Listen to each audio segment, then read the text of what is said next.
نبی پاک نا ذہن سازی فرماتے تھے، اور میرے کریم اس طرح کی ذہن سازی کرتے کہ طبیعت گناہ سے نکلتی اور نیکی کی طرف مائل ہوتی، انسان کا دل خیر کی طرف مائل ہوتا، اس کی طبیعت میں نفرت پیدا ہوتی گناہ کے لیے۔ حضور چونکہ معلم کائنات ہے، یہ ذرا حدیث پاک دیکھیے گا، نبی پاک علیہ الصلوۃ والسلام نے فرمایا یہ زیادہ غور کرنی ہے آپ نے، اور بالخصوص ان لوگوں کی طرف متوجہ ہوں میں زیادہ جو ازدواجی زندگی گزارتے ہیں۔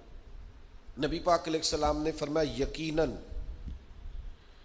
سبحان اللہ کہنا بھی صدقہ ہے، ایک بار لا الہ الا اللہ کہنا بھی صدقہ ہے، اللہ اکبر کہنا بھی صدقہ ہے۔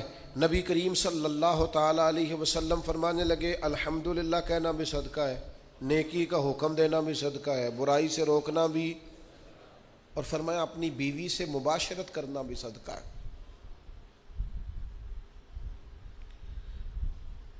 آپ دیکھیے کس طرح صدقات میں لپیٹ کے محبوب نے کیا بات ارشاد فرما دی، صحیح مسلم میں موجود۔ سبحان اللہ کہنا بھی صدقہ، الحمدللہ کہنا بھی صدقہ، اللہ اکبر کہنا بھی صدقہ، لا الہ الا اللہ کہنا بھی صدقہ، نیکی کا حکم دینا بھی صدقہ، برائی سے منع کرنا بھی، اور خاوند کا بیوی سے ملنا بھی صدقہ۔ اب پچھلی ساری باتیں تو قبول تھی، لیکن یہاں آ کے صحابی نے سوال کیا یا رسول اللہ انسان اپنے نفس کی خواہش پوری کر رہا اور صدقے کا ثواب؟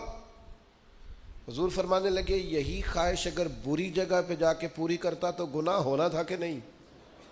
کہ یا رسول اللہ ہونا تھا، تو فرمایا میرے رب نے کرم فرمایا ہے، اسی کو صحیح جگہ جا کے پوری کرے گا تو اللہ صدقے کا ثواب عطا فرما دے گا۔ کیا ذہن سازی ہے، کیا فکر ہے، کیا توانائی، اور کس طرح رسول پاک گناہ سے نکال کر نیکی کے رستے پر مائل کرتے۔ فرمایا تو اس کی طرف متوجہ ہو، وہ تیری طرف متوجہ ہو، عمر کے جتنے بھی حصے گویا گزر گئے ہیں، یہ ملاقات ایک صدقہ ہے، کیونکہ مالک نے اس رشتے کو جائز قرار دیا، یہ تمہارے لیے تمہاری کھیتیاں ہیں۔ تو ہمارا کیا انداز ہوتا ہے، ہم شریعت اسلامیہ کا وہ والا عنوان سے بیان کرتے ہیں جو ایک خاص عنوان سے مبنی ہوتا ہے، او بھائی محرم شریف میں شہادت کے علاوہ بھی کچھ بیان ہو جائے تو ٹھیک ہی ہے، اور سفر میں عرس اولیاء کے علاوہ بھی کچھ بیان ہو جائے تو ٹھیک ہے، اور ربیع الاول میں اگر حضور کی سیرت بھی بیان ہو جائے تو پھر بھی، لیکن وہ ہر مہینے کے ہمارے موضوع پکے ہیں، اس سے ادھر ادھر ہونا۔ نبی پاک نا ذہن سازی فرماتے تھے، اور میرے کریم اس طرح کی ذہن سازی کرتے کہ طبیعت گناہ سے نکلتی اور نیکی کی طرف مائل ہوتی، انسان کا دل خیر کی طرف مائل ہوتا، اس کی طبیعت میں نفرت پیدا ہوتی گناہ کے لیے۔ حضور چونکہ معلم کائنات ہے، یہ ذرا حدیث پاک دیکھیے گا، نبی پاک علیہ الصلوۃ والسلام نے فرمایا یہ زیادہ غور کرنی ہے آپ نے، اور بالخصوص ان لوگوں کی طرف متوجہ ہوں میں زیادہ جو ازدواجی زندگی گزارتے ہیں۔ نبی پاک علیہ السلام نے فرمایا یقیناً سبحان اللہ کہنا بھی صدقہ ہے، ایک بار لا الہ الا اللہ کہنا بھی صدقہ ہے، اللہ اکبر کہنا بھی صدقہ ہے۔ نبی کریم صلی اللہ تعالی علیہ وسلم فرمانے لگے الحمدللہ کہنا بھی صدقہ ہے، نیکی کا حکم دینا بھی صدقہ ہے، برائی سے روکنا بھی، اور فرمایا اپنی بیوی سے مباشرت کرنا بھی صدقہ ہے۔ آپ دیکھیے کس طرح صدقات میں لپیٹ کے محبوب نے کیا بات ارشاد فرما دی، صحیح مسلم میں موجود۔ سبحان اللہ کہنا بھی صدقہ، الحمدللہ کہنا بھی صدقہ، اللہ اکبر کہنا بھی صدقہ، لا الہ الا اللہ کہنا بھی صدقہ، نیکی کا حکم دینا بھی صدقہ، برائی سے منع کرنا بھی۔ شروع سے ایک بہت بڑا طبقہ ہے، آج بھی ہے، آئندہ بھی ہے، ہیہات لما توعدون، کچھ نہیں ہے، کچھ نہیں ہے، موت کے بعد مر گئے، مٹی ہو گئی، ان ہی الا حیاتنا الدنیا نموت و نحیا وما نحن بمبعوثین، بس یہی زندگی ہے، یہی جینا ہے، یہی مرنا ہے۔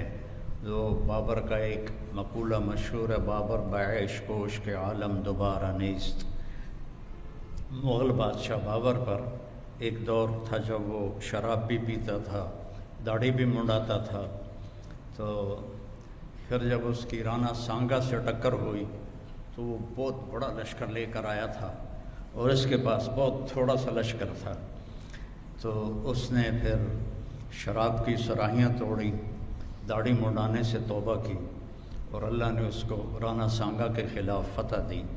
تو اپنی عیاشی کے دور میں اس کا ایک مقولہ ہے، بابر بعیش کوش کے عالم دوبارہ نیست، بابر موج کرو مزے کرو، زندگی دوبارہ نہیں آئے گی، آگے پتہ نہیں کچھ ہے بھی ہے کہ نہیں ہے۔ تو ہمارے علاقے کی پنجابی میں ایک محاورہ ہے، اے جہاں مٹھا تے اگلا کہیں ڈٹھا، تو وہ جو مرتا ہے وہ دیکھ لیتا ہے، جو مرتا ہے فکشفنا عنک الغطاءک فبصرک اليوم حدید، جب تم مرتے ہو تو ہم تمہاری آنکھوں سے پردہ ہٹا دیتے ہیں اور تمہاری نظر وہ دیکھتی ہے جو تم کبھی بھی نہیں دیکھ سکتے تھے، اور تمہاری نظر بے خطا ہو جاتی ہے، جس کا تم انکار کرتے تھے وہ سب کچھ تمہارے سامنے آ جاتا ہے۔ تو اب کیوں پیدا کیا؟ میں نے کوئی درخواست تو نہیں دی تھی، ان بچیوں نے کوئی لڑکی بننے کی درخواست نہیں دی تھی، آپ بچوں نے کوئی لڑکا بننے کی درخواست نہیں دی تھی۔ کس نے پیدا کیا؟ کیا چاہتا ہے؟ موت کیا ہے؟ موت کے بعد کیا ہے؟ ان سارے سوالوں کا جواب انسان کے پاس کوئی نہیں ہے۔ آپ سب میڈیکل کے بچے ڈاکٹر بیٹھے ہیں، موت کیا چیز ہے؟ کوئی ایک صحیح جواب دے دے میڈیکل لائن سے کہ موت کیا چیز ہے، اور زندگی کیا چیز ہے؟ کوئی میڈیکل لائن سے اتنی ترقی ہو چکی ہے، کوئی جواب دے دے کہ زندگی کسے کہتے، زندگی کیسے پیدا ہوتی ہے؟ ایک لوتھڑا، اس میں زندگی کیسے شروع ہو جاتی ہے؟ کون شروع کرتا ہے؟